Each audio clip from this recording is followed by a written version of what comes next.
ہم وہی کہیں گے جو ہمارا دین ہم کو بتاتا ہے. عمل کرو تو تمہارا بھلا ہے، نہیں کوئی عمل کرے تو نقصان ہمارا نہیں. بسم اللہ الرحمن الرحیم. نحمده ونصلي ونسلم على رسوله الكريم. اما بعد فاعوذ باللہ من الشیطان الرجیم. بسم اللہ الرحمن الرحیم.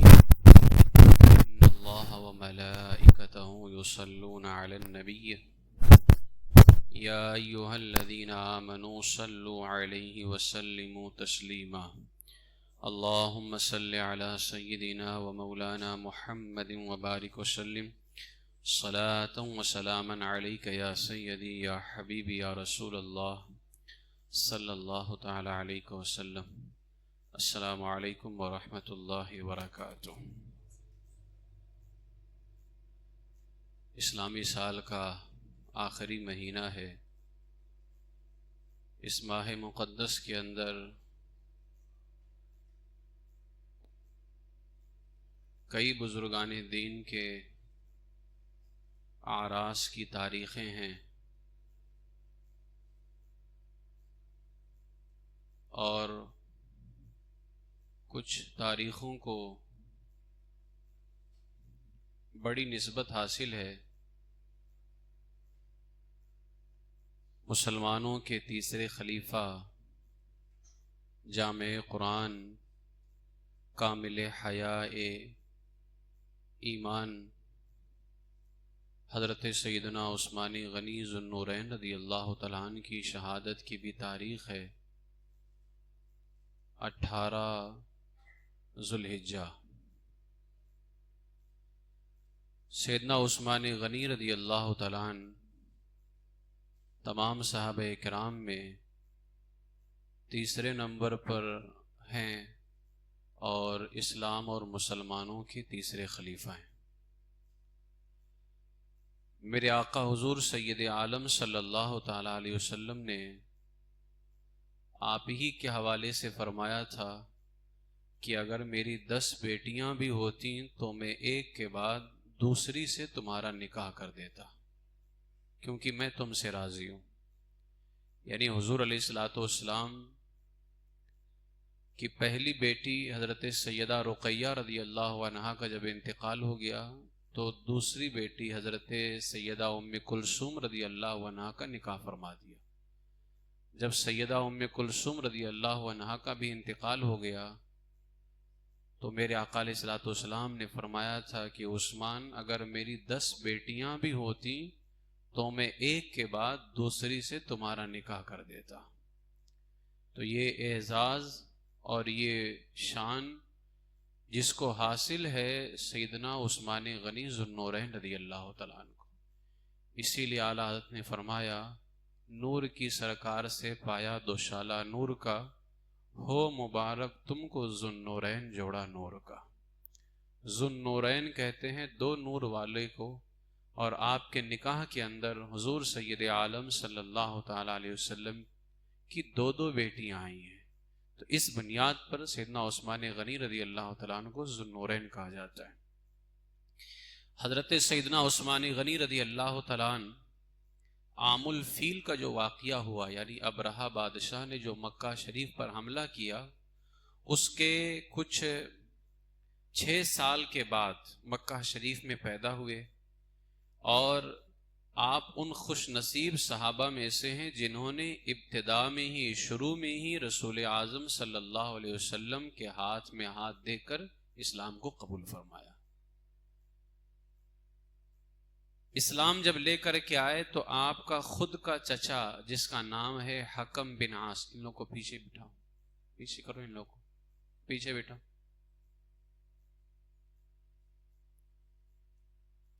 اسلام لانے کے بعد آپ کا خود کا چچا حکم بن عاص، اس نے حضرت عثمان غنی رضی اللہ تعالیٰ عنہ کو رسیوں سے باندھ دیا اور دین اسلام چھوڑنے کا کہا. تو آپ نے صاف صاف اپنے چچا سے کہہ دیا میں دین اسلام کو کبھی بھی نہیں چھوڑوں گا اور نہ ہی کبھی اسلام سے جدا ہوں گا.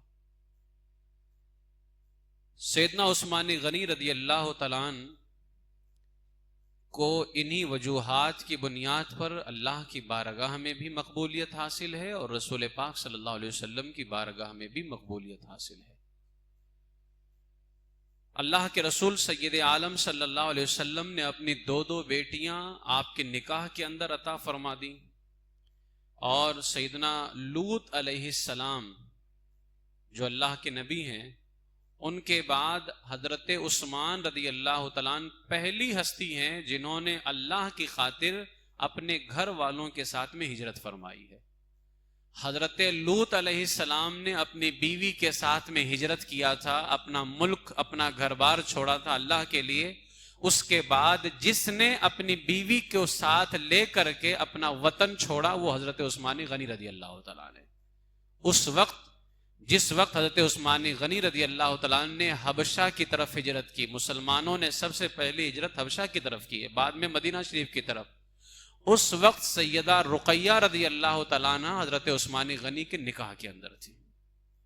سیدنا عثمان غنی رضی اللہ تعالیٰ نے اپنی بیوی کے ساتھ میں حبشہ کی طرف ہجرت فرمائی۔ تو یہ اعزاز آپ کو حاصل ہے، اور ایک ہجرت نہیں بلکہ دو ہجرت فرمائی ہے، ہجرت حبشہ بھی ہے اور ہجرت مدینہ بھی ہے۔ سیدنا عثمان غنی رضی اللہ تعالیٰ عنہ کے حوالے سے بے شمار احادیث کے اندر آپ کے فضائل بیان ہوئے ہیں۔ آپ نے قرآن کریم کی نشر و اشاعت فرمائی ہے، یہ بہت بڑا احسان ہے امت مسلمہ پر۔ اسی لیے سیدنا عثمان غنی رضی اللہ تعالیٰ عنہ کو جامع القرآن کہا جاتا ہے، قرآن کو جمع کرنے والا۔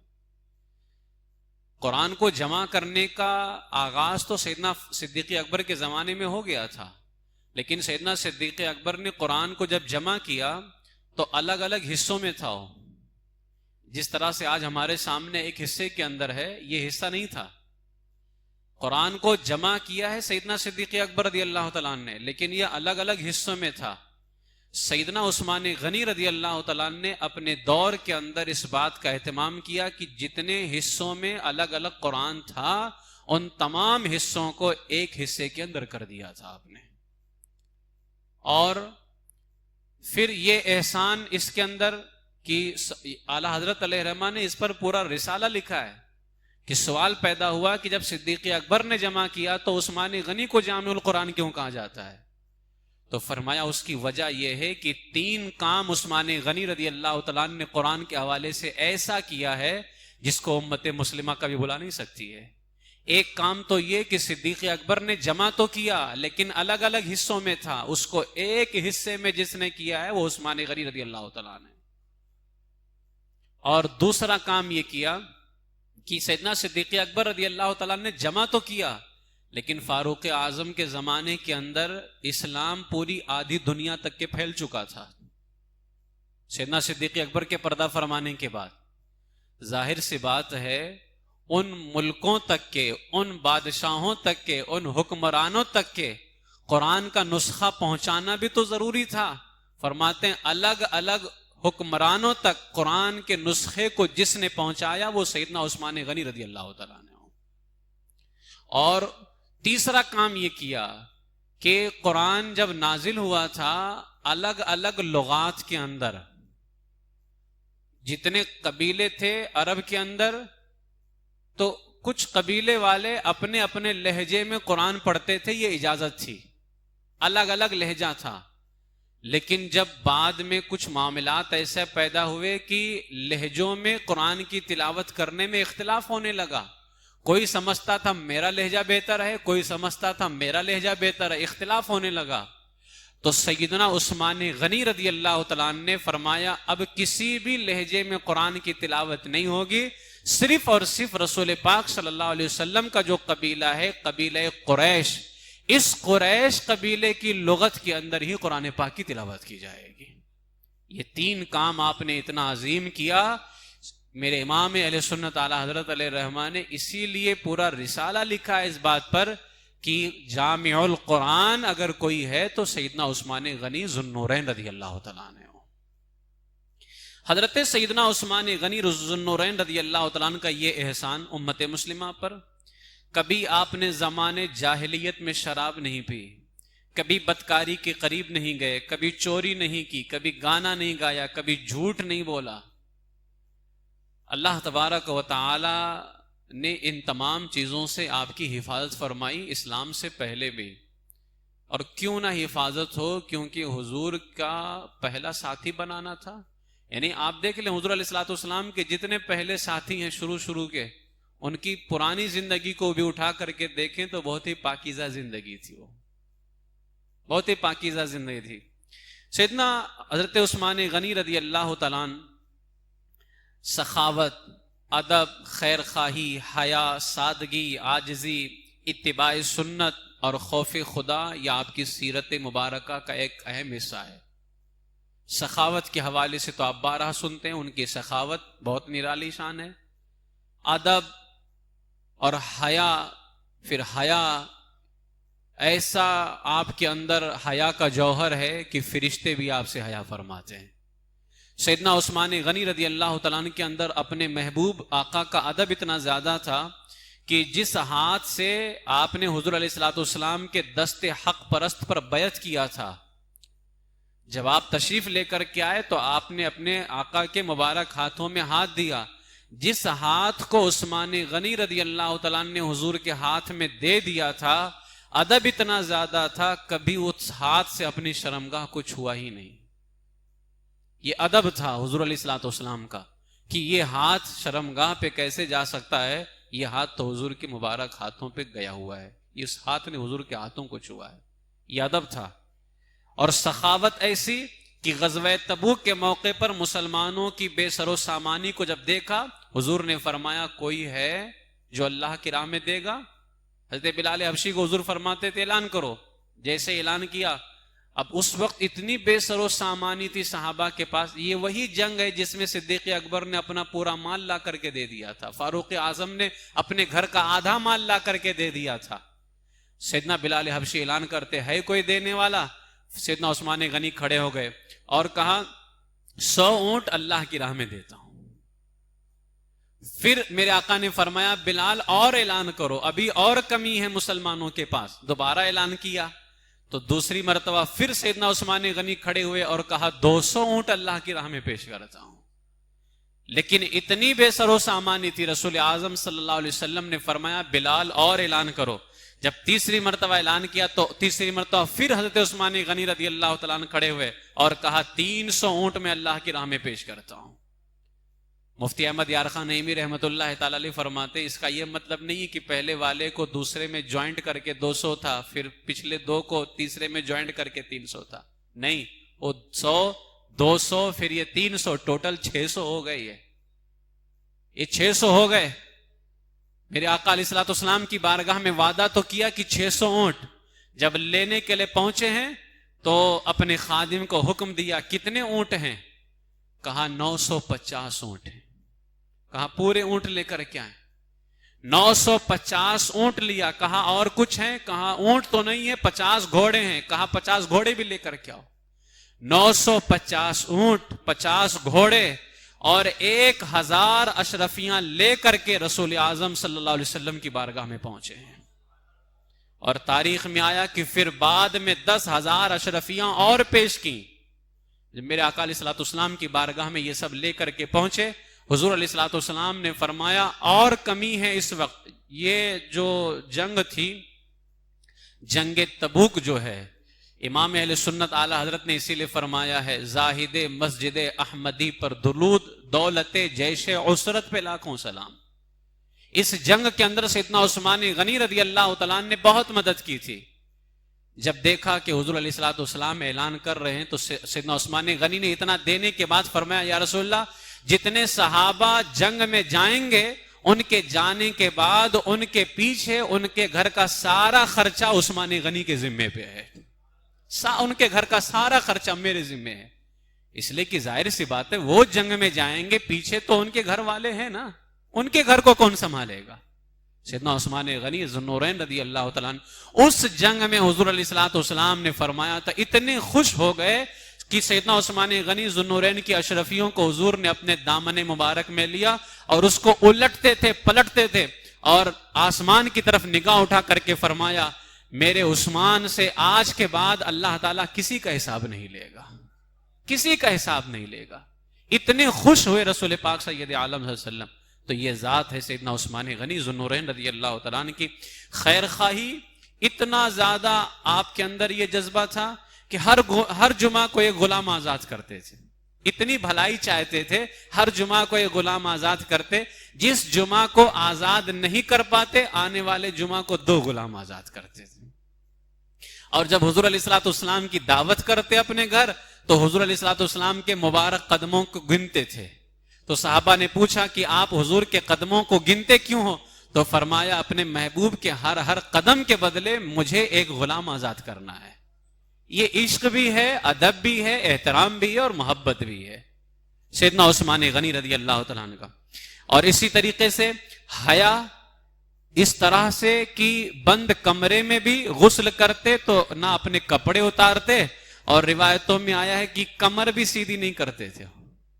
یعنی اس قدر حیا کہ کپڑے بھی نہیں اتارتے اور کمر بھی سیدھی نہیں کرتی. بیٹھے بیٹھے آپ مکمل کوشش کرتے تھے کہ میری نگاہ شرمگاہ تک کے یا کوئی ایسے مقام پر نہ پہنچے جو ہے حیا کے خلاف ہو.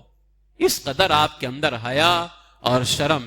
اس لیے تو میرے آقا علیہ السلام نے فرمایا نا، جب سے میرے آقا علیہ السلام بیٹھے ہوئے تھے، حضور کی تہبند شریف تھوڑی سی اوپر تھی، یعنی پاؤں کے نیچے کا حصہ دکھ رہا تھا. صدیق اکبر آئے، حضور بیٹھے رہے. فاروق اعظم بھی آئے، حضور اسی طرح سے بیٹھے رہے. جب تیسری مرتبہ دستک ہوئی، کہا کون؟ کا عثمان غنی. حضور علیہ الصلوۃ والسلام اٹھے اور اپنی لنگی مبارک کو نیچے فرمایا. اس کے بعد میں کہا عثمان کو بلاؤ. بعد میں جب امی جان نے پوچھا یا رسول اللہ میرے بابا آئے آپ یوں ہی بیٹھے رہے، فاروق اعظم آئے آپ یوں ہی بیٹھے رہے، کیا بات ہے؟ جب عثمان غنی آئے تو آپ اٹھتے ہیں اور اپنی تہبند شریف کو نیچے فرماتے ہیں. میرے آقا علیہ السلام نے فرمایا میں اس سے حیا کیوں نہ کروں جس سے آسمان کے فرشتے بھی حیا کرتے ہیں. یہ سیدنا عثمان غنی رضی اللہ، جبکہ آپ تو اس در کے غلام ہیں نا، لیکن آقا نے اپنے غلام کا یہ احترام کیا ہے. تو بتاؤ جس بارگاہ میں غلاموں کا اتنا احترام ہے تو پھر اس آقا کا احترام کتنا ہوگا؟ ان کے غلاموں کا یہ احترام ہے. سیدنا عثمان غنی رضی اللہ تعالیٰ عنہ لباس اتنے مالدار، لیکن لباس میں سادگی کیسی؟ روایتوں میں آیا ہے کہ جمعہ کے دن جب آپ خلیفہ بنے ممبر پر خطبہ دیتے تھے 4 5 درہم کا معمولی تہبند آپ پہنے ہوتے تھے. بس معمولی تہبند آپ کے جسم پر ہوتا تھا، جبکہ مالدار بہت ہے، لیکن سادگی ہے. کھانے میں سادگی ایسی کہ لوگوں کو امیروں والا کھلاتے اور خود جا کر کے گھر پہ سرکہ اور زیتون پر گزارا کرتے تھے. یہ کھانے کے اندر سادگی ہے سیدنا عثمان غنی رضی اللہ تعالیٰ عنہ کی. عاجزی اتنی زیادہ کہ خلافت جیسے عظیم منصب پر فائز ہو گئے، لیکن اس کے باوجود جب خچر پر سوار ہوتے تھے تو اپنے پیچھے غلام کو بٹھاتے تھے، ورنہ کہاں بادشاہ غلام کو اپنے پیچھے بٹھائے گا. لیکن اس قدر عاجزی کہ اپنے غلام کو اپنے پیچھے بٹھاتے تھے. اور رحم دلی اتنی زیادہ فرمایا کرتے کہ خادم یا غلام کے آرام کا خیال فرماتے. رات کے وقت کوئی کام پڑ جاتا تو خادم کو نہیں بلاتے، خادموں کو جگانا بھی گوارا نہیں فرماتے تھے، بلکہ خود اپنے ہاتھوں سے اپنا کام کیا کرتے تھے. یہ رسول اعظم صلی اللہ علیہ وسلم کے سچے غلاموں کا یہی طریقہ ہے، یہ ان کی شان، یہ ان کی پہچان ہوتی ہے. اور دل جوئی تو اتنی فرماتے تھے کہ ایک مرتبہ حضرت مغیرہ بن شعبہ رضی اللہ تعالیٰ عنہ کے غلام کا نکاح ہوا. تو اب وہ ہے وہ غلام حضرت مغیرہ بن شعبہ کا، اور اس نے دعوت دی حضرت عثمان غنی رضی اللہ تعالیٰ عنہ کو، اور اتفاق سے حضرت عثمان غنی رضی اللہ تعالیٰ عنہ روزے کی حالت میں تھے.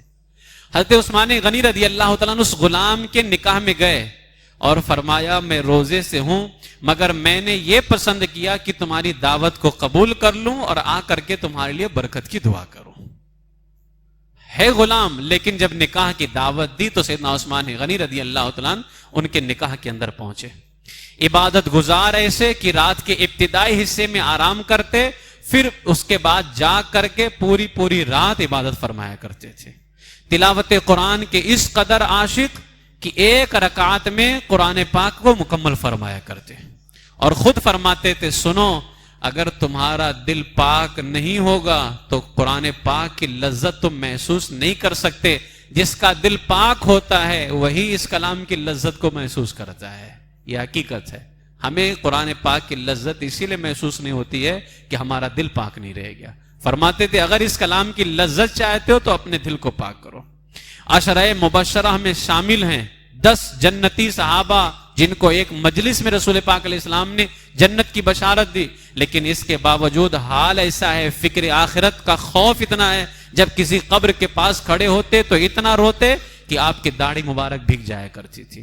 حضور کی سنتوں پر عمل کرنے کا جذبہ اگر دیکھا جائے، مسجد کے دروازے پر بیٹھ کر کے بکری کی دستی کا گوشت منگوایا اور کھایا، پھر گوشت کھانے کے بعد تازہ وضو کیا، نماز ادا کی، پھر فرمایا کہ میں نے جانتے ہو ایسا کیوں کیا؟ میں نے اس وجہ سے کیا. یہیں پر ایک مرتبہ میرے آقا علیہ الصلوۃ والسلام بیٹھے، بکری کی دستی کا گوشت کھایا، تازہ وضو کیا اور نماز ادا فرمائی تھی. تو میں نے بھی بکری کا دستی کا گوشت کھایا، تازہ وضو کیا اور پھر میں نے نماز ادا فرمائی ہے. یہ ان صحابہ کرام کا حال تھا جو اپنی ہر ادا میں محبوب کی اداؤں کو بسانا چاہتے تھے. کامیاب اسی لیے تھے. خوف خدا اتنا زیادہ، ایک بار اپنے غلام سے فرمایا کہ اے غلام، میں نے ایک مرتبہ تمہارا کان کھینچا تھا، تم مجھ سے اس کا بدلہ لے لو. تو اس نے کان پکڑا تو آپ نے فرمایا اور زور سے کھینچو. پھر فرمایا کتنی اچھی بات ہے، اللہ نے قصاص کا معاملہ دنیا میں ہی رکھا ہوا ہے. سیدنا عثمان غنی نے فرمایا جب اپنا بدلہ غلام سے، کیونکہ اب غلام ہے تو آپ نے کبھی یوں ہی، جبکہ صحابہ کرام رضی اللہ تعالیٰ عنہم کبھی بھی معاذ اللہ رب العالمین یہ ہم تصور بھی نہیں کر سکتے کہ وہ اپنی حاکمانہ جو ہے طرز پر اور اپنی بڑکپن کو دکھانے کے لیے کسی غلام پہ ظلم کیا ہو. نہیں، بلکہ انہوں نے یوں ہی کبھی کان پکڑا ہوگا تو آپ نے فرمایا کہ تم بھی میرا کان پکڑو اور کھینچو. سیدنا عثمان غنی فرماتے میرا کان پکڑو. جب غلام نے کان پکڑ کے کھینچ لیا تو فرماتے ہیں کیا اچھا ہے کہ اللہ تعالیٰ نے قصاص کا جو معاملہ ہے، بدلے کا جو معاملہ ہے دنیا میں ہی رکھا. یعنی کہنا یہ چاہتے ہیں کہ میں نے تمہارا کان کھینچا تھا، اگر اس کا معاملہ دنیا میں اللہ نے نہ رکھا ہوتا تو عثمان غنی کو پھر آخرت میں اپنے رب کی بارگاہ میں حساب دینا ہوتا. لیکن کیا اچھا ہے کہ اللہ تعالیٰ نے بدلے کا جو معاملہ ہے وہ دنیا میں ہی رکھا ہوا ہے. یہ سیدنا عثمان غنی رضی اللہ تعالیٰ عنہ کا خوف خدا ہے. آپ نے ایک محرم الحرام شریف کو مسند خلافت پر فائز ہوئے اور آپ کے دور خلافت میں افریقہ ہے، ملک روم کا بڑا علاقہ، یہ سارے علاقے فتح ہوئے. 26 ہجری کے اندر مسجد حرام کی توسیع ہوئی اور یہ سب آپ کے پیسے سے ہوا.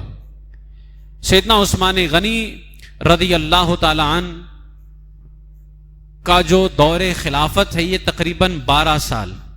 شروع کے 6 سال بڑے ہی بہتر معاملات گزرتے رہے. اس کے بعد اخیر کے جو 6 سال گزرے ہیں وہ بہت ہی فتنوں کا دور تھا. فتنوں کا دور تھا.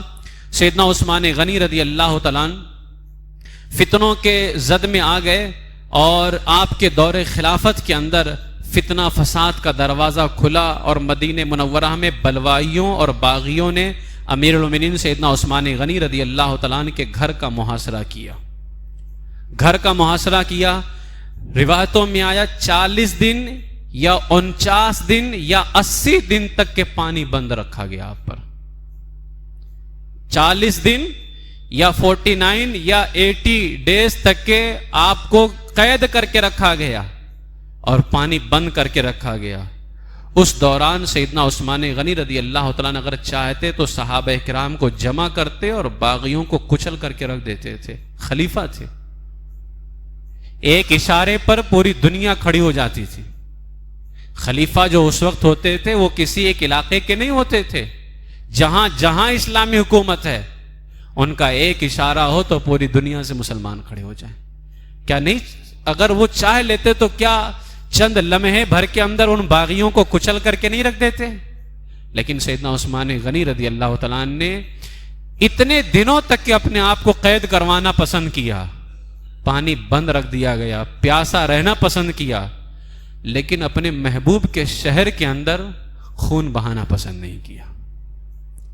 اس لیے کہ اگر حکم دے دیتے تو مدینہ شریف میں خون بہہ جاتا اور مدینہ شریف کے اندر اپنے محبوب کے شہر کے اندر وہ خون بہانا نہیں چاہتے تھے.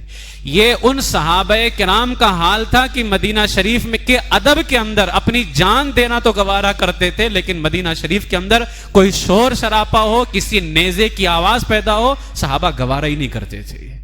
یہی وجہ ہے کہ سیدنا عثمان غنی رضی اللہ تعالیٰ عنہ جو ہے قید رہے، ورنہ کسی معمولی آدمی کو قید کیا گیا تھا؟ کوئی معمولی آدمی تھے؟ اگر سیدنا عثمان غنی رضی اللہ تعالیٰ عنہ صرف مولا علی کو اشارہ کر دیتے، خود مولا علی فرماتے ہیں کہ میں عثمان غنی کی بیعت میں نے کی ہے، اگر عثمان حکم دے تو میں دنیا کے کونے پہ چلا جاؤں گا. یہ مولا علی کا فرمان ہے. یہ صرف مولا کائنات رضی اللہ تعالیٰ عنہ کو اگر امیر سیدنا عثمان غنی حکم دے دیتے تو کیا بلوائیوں کو کچل کر کے نہیں رکھ دیا جاتا؟ لیکن مدینہ شریف کے اندر سیدنا عثمان غنی رضی اللہ تعالیٰ عنہ خون بہانا پسند نہیں فرماتے تھے. 40 دن یا 49 دن یا 80 دن تک کہ آپ کو قید رکھا گیا. بار بار سمجھاتے رہے مگر وہ فسادی باز نہ آئے، باز نہیں آئے. سن 35 ہجری 18 ذوالحجہ جمعہ کے دن عصر کی نماز کے بعد کچھ لوگ گھر کے پچھلے حصے سے دیوار کود کر کے اندر داخل ہوئے اور آپ کو نہایت بے دردی کے ساتھ شہید کیا. اس وقت حالت روزہ کے اندر تھے آپ. اور سورۃ البقرہ کی آیت نمبر 135 فَسَيَكْفِيكَهُمُ اللَّهُ وَهُوَ السَّمِيعُ الْعَلِيمُ، اس کا معنی ہی ہے ان قریب اللہ تعالیٰ ان کے لیے کافی ہو جائے گا اور اللہ ہی سننے جاننے والا ہے. جب سیدنا عثمان غنی رضی اللہ تعالیٰ نے اس آیت کی تلاوت کر رہے تھے، پیچھے سے بلوائی گھر کے اندر داخل ہوئے کود کر کے سیدنا عثمان غنی رضی اللہ تعالیٰ کو 40 دن سے کوئی روایت نہیں ہے، 40 دن یا 49 دن یا 80 دن تک پیاسا اور قید رکھ کر کے پیچھے سے گھر کے اندر داخل ہوئے سیدنا عثمان غنی رضی اللہ تعالیٰ عنہ کو شہید کیا. آپ کے خون مبارک کا قطرہ قرآن کی اس آیت پر جا کر کے گرا. علماء فرماتے ہیں کل قیامت کے دن عثمان غنی کی شہادت کی گواہی اللہ کا کلام پیش کرے گا کہ عثمان غنی رضی اللہ تعالیٰ عنہ کو شہید کیا گیا تھا. ماہ محرم الحرام شریف کے اندر کربلا کے میدان میں 3 دن تک میرے امام پر پانی بند کیا گیا. اس سے بڑی دردناک داستان اگر ہے یقین جانے تو سیدنا عثمان غنی رضی اللہ تعالیٰ عنہ کی ہو. 40 دن تک کے کھانا پانی بند کر دینا اور قید کر کے رکھنا وقت کے خلیفہ کو، مسجد نبوی شریف کے امام کو، خطیب کو، کوئی معمولی کام نہیں ہے. لیکن اس قدر ظلم حضرت سیدنا عثمان غنی رضی اللہ تعالیٰ عنہ پر ہوا. جب آپ شہید کیے گئے کئی دنوں تک کہ آپ کو بند رکھا گیا، قید رکھا گیا، پانی بند رکھا گیا. آپ کی شہادت پر صحابہ کرام رضی اللہ تعالیٰ عنہ اتنے دردناک ہوئے. صحابہ کرام کے جو فرامین ہیں جب ان کو پڑھیں، مولا کائنات رضی اللہ تعالیٰ عنہ نے اللہ کی بارگاہ میں عرض کیا ہے اللہ میں نہ تو حضرت عثمان کے قتل پر خوش ہوں اور نہ میں نے ان کو قتل کرنے کا حکم دیا ہے. یعنی کچھ لوگوں نے یہ شوشہ معاذ اللہ چھوڑا کہ علی خلیفہ بننا چاہتے تھے اس لیے عثمان کو قتل کروا دیا. صد بار معاذ اللہ رب العالمین.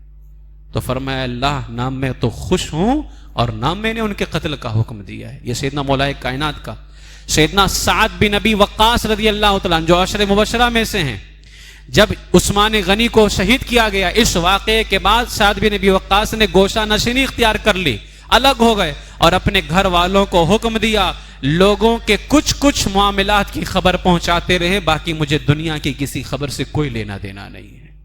اس لیے کہ یہ دنیا والے جنہوں نے رسول اللہ کے تیسرے خلیفہ کے ساتھ بھلائی نہ کی، ان کے ساتھ اچھا معاملہ نہ رکھا، وہ ہمارے ساتھ کیا رکھیں گے. فرمایا کہ مجھے ان کی خبروں سے دور رکھا جائے. حضرت عبد الرحمن ابن عوف فرماتے ہیں میں اس بات کا اندیشہ بھی نہیں رکھتا تھا کہ خود تو زندہ رہ جاؤں گا اور عثمان غنی شہید ہو جائیں گے. یہ صحابہ کرام رضی اللہ تعالیٰ عنہم کے تاثرات ہیں سیدنا عثمان غنی رضی اللہ تعالیٰ عنہ کی شہادت پر. اور امام حسن مجتبی رضی اللہ تعالیٰ عنہ نے تو یہاں تک فرمایا اللہ تعالیٰ عثمان کے قاتلوں پر لعنت فرمائے. عثمان غنی رضی اللہ عنہ کے قاتلوں پر اللہ تعالیٰ لعنت فرمائے. حضرت عبداللہ ابن سلام رضی اللہ تعالیٰ عنہ نے آنسو بہاتے ہوئے فرمایا آج عرب والے ہلاک ہو گئے. لوگوں نے حضرت عثمان غنی کو شہید کر کے اپنے اوپر اس فتنے کا دروازہ کھولا ہے جو فتنے کا دروازہ اب قیامت تک کے بند نہیں ہوگا. آپ دیکھ لیں سیدنا عثمان غنی رضی اللہ تعالیٰ عنہ کے زمانے میں ہی فتنے پیدا ہوئے ہیں. صدیق اکبر خلیفہ بنے، 5 فتنے پیدا ہوئے تھے شروع میں، سیدنا صدیق اکبر نے اسی وقت اس کو دفن کر کے رکھ دیا تھا، پھر کسی فتنے میں ہمت نہیں تھی کہ سر اٹھا سکے وہ. اور فاروق اعظم رضی اللہ تعالیٰ عنہ کو تو جلال ہی ایسا تھا کہ کوئی قریب فتنہ اٹھانا تو دور کی بات ہے، فتنے کے بارے میں سوچ بھی نہیں سکتا تھا. ان کا حال یہ تھا. سیدنا فاروق اعظم جب خلیفہ بنے تو مسجد میں جو صحابہ نماز کے علاوہ بیٹھتے تھے، ڈر کی وجہ سے وہ صحابہ کرام مسجد میں بیٹھنا چھوڑ دیے. جو مسجد کا صحن ہوتا ہے، مسجد نبوی شریف کا جو برآمدہ تھا جس کو صفہ کہا جاتا ہے، صحابہ کرام بیٹھنا چھوڑ دیے. فاروق اعظم نے جب دیکھا تو بلایا اور اس کے بعد میں خطبہ دیا، فرمایا کہ میں غیروں کے لیے سخت ہوں، مومنوں کے لیے رحم دل ہوں. اور یہ قرآن میں اللہ نے ان کی شان بیان کی ہے نا، اشداء علی الکفار رحماء بینہم. رسول اللہ کے صحابہ کافروں پر سخت ہیں، اپنوں کے لیے نرم دل ہے. یہ سیدنا فاروق اعظم کا حال تھا. اس کے بعد عثمان غنی رضی اللہ تعالیٰ عنہ 6 سال تک معاملات اچھے چلتے رہے. اس کے بعد جو فتنہ شروع ہوا ہے، پھر مولا کائنات رضی اللہ تعالیٰ عنہ خلیفہ ہوئے اور دارالخلافہ جو ہے کوفہ کو بنایا گیا.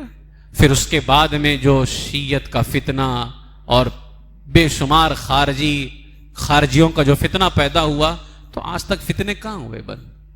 تو سیدنا عبداللہ بن سلام نے سچ فرمایا تھا کہ عثمان غنی کو شہید کر کے عرب والوں نے ایسا فتنے کا دروازہ کھولا ہے جو اب قیامت تک کے بند نہیں ہوگا. حضرت حذیفہ جو مدائن کے اندر ہیں، ان کا مزار شریف مدائن میں آپ نے کسی سے پوچھا حضرت عثمان کے معاملے کا کیا ہوا، تو جواب ملا لگ رہا ہے کہ شر پسندوں نے عثمان غنی کو قتل کر دیا. تو آپ نے فرمایا اگر انہوں نے ایسا کیا ہوگا تو عثمان جنت میں ہوں گے اور شر پسند آگ میں ہوں گے. عثمان جنت میں ہوں گے اور شر پسند جو ہے آگ میں ہوں گے. یہ سیدنا عثمان غنی رضی اللہ تعالیٰ عنہ کے بارے میں حضرت حذیفہ کا فرمان ہے. فرماتے ہیں اسلام میں سب سے پہلا فتنہ اگر کوئی ہے تو عثمان غنی رضی اللہ تعالیٰ عنہ کا قتل کرنا ہے، اور سب سے آخری فتنہ اسلام کے اندر اگر کوئی ہے تو وہ دجال کا فتنہ ہے. وہ سب سے پہلا فتنہ عثمان غنی کا قتل ہے اور سب سے آخری فتنہ دجال کا فتنہ ہے. پھر قسم کھا کر کے حضرت حذیفہ جو مدائن کے اندر آج بھی ان کی قبر عطار ہے، حضرت حذیفہ نے قسم کھا کر کے فرمایا اللہ کی قسم جس کے قبضے قدرت میں میری جان ہے، جس کے دل میں قاتلین عثمان سے محبت کا ایک ذرہ بھی ہوگا، یاد رکھ لے اگر اس نے دجال کا زمانہ پا لیا تو وہ دجال کا پیروکار بن کر کے مرے گا. یعنی خود تو اس نے عثمان غنی کو قتل نہ کیا ہو، لیکن قتل کرنے والوں سے محبت کرتا ہو تو وہ دجال کا زمانہ پائے گا تو دجال کا پیروکار بن کر کے مرے گا. کسی نے کہا اگر وہ پہلے ہی مر جائے، یعنی عثمان غنی کے قتل کرنے والوں سے محبت کرنے والا اگر پہلے ہی مر جائے دجال کے آنے سے پہلے، تو حضرت حذیفہ نے قسم کھا کر کے فرمایا اللہ کی قسم اگر وہ دجال کا زمانہ نہیں پایا وہ اپنی قبر میں دجال پر ایمان لے کر کے آئے گا. اگر وہ عثمان غنی رضی اللہ تعالیٰ عنہ کے قتل کرنے والوں سے محبت کرے گا. 18 ذوالحجہ کو سیدنا عثمان غنی رضی اللہ تعالیٰ عنہ کی قتل شہادت کی تاریخ ہے. اور بھی تاریخیں ہیں لیکن 18 ذوالحجہ کی بھی تاریخ ہے. آج ہمارے زمانے کے اندر پچھلے کچھ 4-5 سالوں سے عید غدیر کے نام پر جو فتنہ پیدا کیا گیا ہے، 18 ذوالحجہ کو عید غدیر کے نام پر، کبھی سنا تھا عید غدیر؟ اجمیر معلیٰ کی سرزمین پر وہاں کے مجاوروں نے جو دھاندلی مچائی ہے اور الگ الگ علاقوں کے اندر اہل بیت اطہار کا نام لے کر کے، خاص طور سے مولا علی رضی اللہ تعالیٰ عنہ کی ولایت کا نام لے کر کے، اور کہتے کیا ہیں آج مولا علی رضی اللہ تعالیٰ عنہ کو ولی بنایا گیا ہے. تمہارے نزدیک معاذ اللہ 18 ذوالحجہ کو مولا علی کو ولی بنایا گیا، ہمارے نزدیک الحمدللہ پیدائشی ولی ہے مولا علی رضی اللہ تعالیٰ عنہ. جب ان کے بیٹے شیخ عبد القادر جیلانی پیدائشی ولی ہیں تو پھر وہ ان کی ذاتی تو بلند والا ہے. یہ فتنہ پیدا کیا گیا. اس کی وجہ کیا ہے کہ یہ نظریہ عقیدہ رکھتے ہیں کہ رسول پاک علیہ السلام کے بعد میں سب سے پہلا کوئی خلیفہ ہے تو وہ حضرت علی رضی اللہ تعالیٰ عنہ ہے، اور ابو بکر چلے گئے، عمر چلے گئے، آج عثمان غنی چلے گئے، تو آج جو علی کا حق تھا وہ علی کو ملا ہے. معاذ اللہ سبحان معاذ اللہ رب العالمین. تو یہ تو قتل کرنے پر خوش ہو رہے ہیں، یہ تو شہادت پر خوشی کی بات ہو گئی. لہٰذا ایسے لوگوں کا حال بہت سخت ہوگا. یاد رکھ لیں تو عید غدیر جو ہمارے کچھ پچھلے 4-5 سالوں سے امت مسلمہ کے اندر عید غدیر کا جو فتنہ پیدا کیا جا رہا ہے، یہ بہت ہی سخت ہے، یہ بہت ہی خطرناک فتنہ ہے یہ.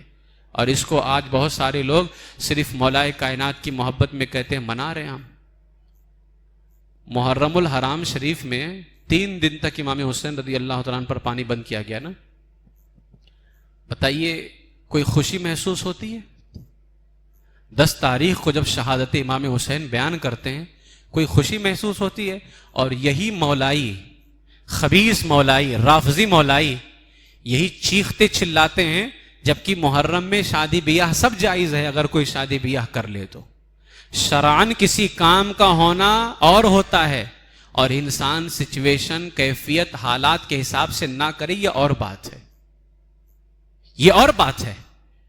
محرم الحرام کے اندر شادی بیاہ کا معاملہ حرام نہیں ہے، بس دل نہیں کرتا ہے، آدمی نہیں کرتا ہے. 10ویں تاریخ کو محرم الحرام کے اگر کوئی نکاح کرے تو کیا یہ حرام ہے؟ نہیں دل کرتا ہے آدمی کا اس دن خوش ہونے کا، اس لیے کہ شہادت حسین کا ذکر سنتا ہے، سناتا ہے تو کلیجہ باہر کو آتا ہے، آنکھ سے آنسو نکلتے ہیں، نہیں دل کرتا ہے. لیکن شرعاً حرام بھی نہیں ہے وہ. اور اگر کوئی کر لے تو یہ خبیث مولائی کیا کہتے ہیں؟ ناسبی ہو گیا ہے، خارجی ہو گیا ہے. مردودو، اگر 3 دن تک امام حسین پر پانی بند کیا گیا اور اس دن جو جائز کام ہے اگر کوئی کر لے تو تم اسے ناسبی اور خارجی کہتے ہو. حضرت عثمان غنی پر 40 دن تک پانی بند کیا گیا اور تم شیعوں کی گود میں بیٹھ کر کے عید غدیر مناتے ہو، تب تمہاری شرم اور غیرت کہاں چلی جاتی ہے؟ وہاں اگر کوئی جائز کام کر لے تو کہتے ہیں کہ یہ قاتل امام حسین کی شہادت پہ خوش ہو رہے ہیں، معاذ اللہ. جبکہ کوئی سنی آقا حسین کی شہادت پہ خوش نہیں ہوتا ہے. ہر سنی ہے ہی وہ جو امام حسین رضی اللہ تعالیٰ عنہ کی شہادت پہ خوش نہیں ہوتا، بلکہ اس کا تذکرہ سن کر کے اس کی آنکھوں میں آنسو آ جاتے. غم بھی نہیں مناتا ہے، سنی غم نہیں کرتا ہے. سنی غم کیوں کرے؟ جس کا حسین مرا ہو وہ غم کرے. ہم سنیوں کا حسین کل بھی زندہ تھا، آج بھی زندہ ہے اور صبح قیامت تک یہ زندہ رہیں گے. وہ جائے ماتم کرے، غم کرے، لیکن جب ذکر سنتے ہیں آنسو ضرور آتے ہیں. جائز کام اگر کوئی کر لے محرم میں تو حرام نہیں ہوتا ہے، بندہ ناسبی نہیں ہو جاتا ہے. لیکن ان خبیث رافضیوں کو، مولائیوں کو 3 دن تک کے امام حسین رضی اللہ تعالیٰ عنہ پہ پانی بند کیا گیا، اور اگر کوئی جائز کام کر لے تو کہتے ہیں کہ یہ جو ہے امام حسین کی شہادت پہ خوش ہو رہے ہیں. تم بدتمیزوں کو شرم نہیں آئی؟ آقا امام سیدنا عثمان غنی رضی اللہ تعالیٰ عنہ پر 40 دن تک کے پانی بند کیا گیا، اور انہی کی تاریخ شہادت کے اندر شیعوں کے طریقے پہ چلتے ہوئے عید غدیر مناتے ہو. تو تمہاری غیرت کہاں چلی گئی؟ تمہارے اندر شرم نام کی کوئی چیز نہیں ہے. اس لیے کہتے ہیں شرم تمہارے اندر بالکل نہیں آ سکتی ہے، اس لیے کہ جو صحابہ کا گستاخ ہو وہ بھی بے شرم ہوتا ہے، جو اہل بیت کا گستاخ ہو وہ بھی بے شرم ہوتا ہے. شرم تو اسی کے اندر ہے جو صحابہ کا بھی ادب کرنے والا ہو اور اہل بیت اطہار رضی اللہ تعالیٰ عنہم کا بھی ادب کرنے والا ہو.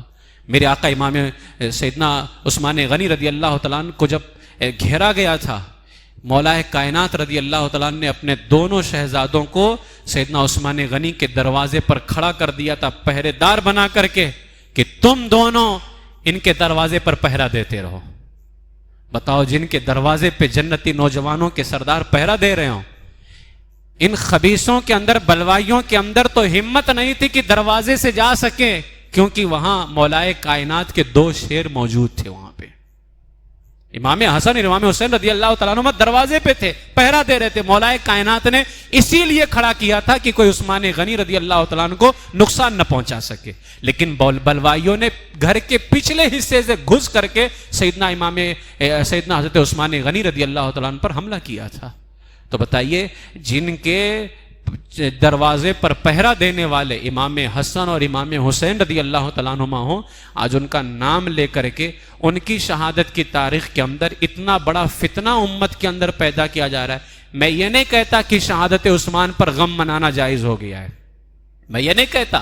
ہمارے مذہب میں غم کی اجازت نہیں ہے، غم کی اجازت ہمارے مذہب میں بالکل بھی نہیں ہے.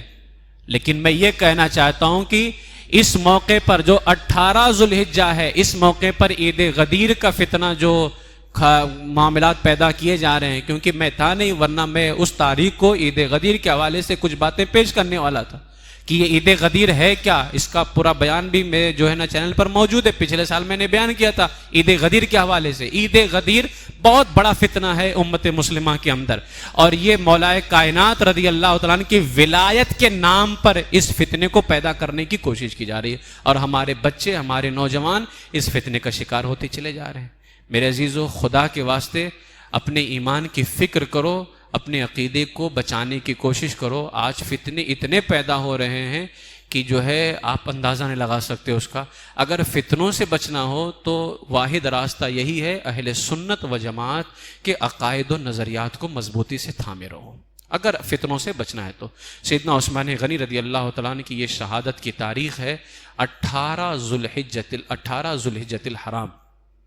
40 دن سے بھوکے پیاسے میرے آقا علیہ السلام خام میں تشریف لے کر کے آئے اور فرمایا عثمان کافی تم پر ظلم کیا گیا، تمہیں پانی تک کے بند کر دیا گیا. سیدنا عثمان غنی رضی اللہ تعالیٰ عنہ نے اپنا یہ خواب بیان کیا تھا عبداللہ ابن سلام سے کہ حضور آج خواب میں تشریف لے کر کے آئے تھے، اور میرے آقا علیہ السلام نے خواب میں تشریف لا کر کے فرمایا عثمان کیا چاہتے ہو؟ اگر تم چاہو تو تمہاری مدد کی جائے، اور اگر تم چاہو تو آج کا افطار آ کر کے میرے پاس میں کرو، آج کا افطار آ کر کے میرے پاس کرو.